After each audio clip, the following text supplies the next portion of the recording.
Hi, I'm Laura Flanders of The Laura Flanders Show, where I interview the best thinkers and doers of our time. On TV, the show premieres Sundays at 11:30 Eastern on PBS World and at the Laura Flanders Show YouTube channel. You can join my guests and me every week there in the live viewing party, and then catch us all week on public television stations.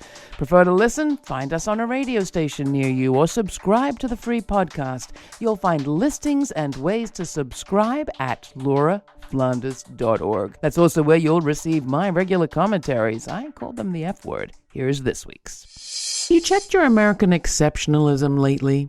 I mean it. Have you checked where you stand on the idea that the United States is inherently different from other nations, and that the ghastly things that happen elsewhere, like fascism or authoritarian rule, can't happen in this place?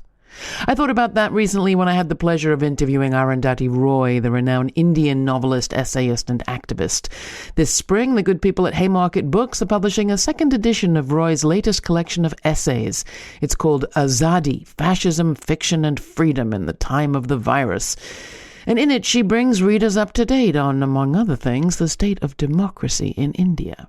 It's a carcass, she writes, dragged about by one party without accountability, headed by a man whose power rests on the use and threat of use of violence. Under the rule of Narendra Modi and his Hindu nationalist RSS party, India has been steadily dismantling the institutions of democracy, such that, as Roy puts it, just a shell remains.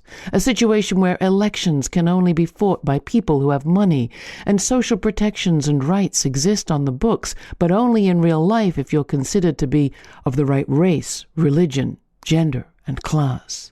The more I listened to Roy talk about India, the more I heard echoes of the U.S. Perhaps not here, not yet, but by no means impossible.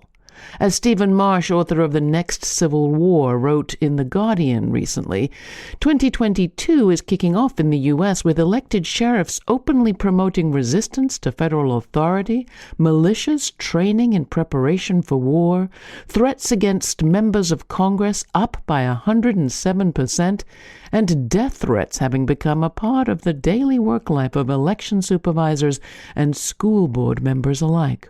The U.S., like India, is full of people with solid ideas for a brighter future with a real electoral system, universal rights, health care, and a viable plan for civil society's survival on this fragile planet.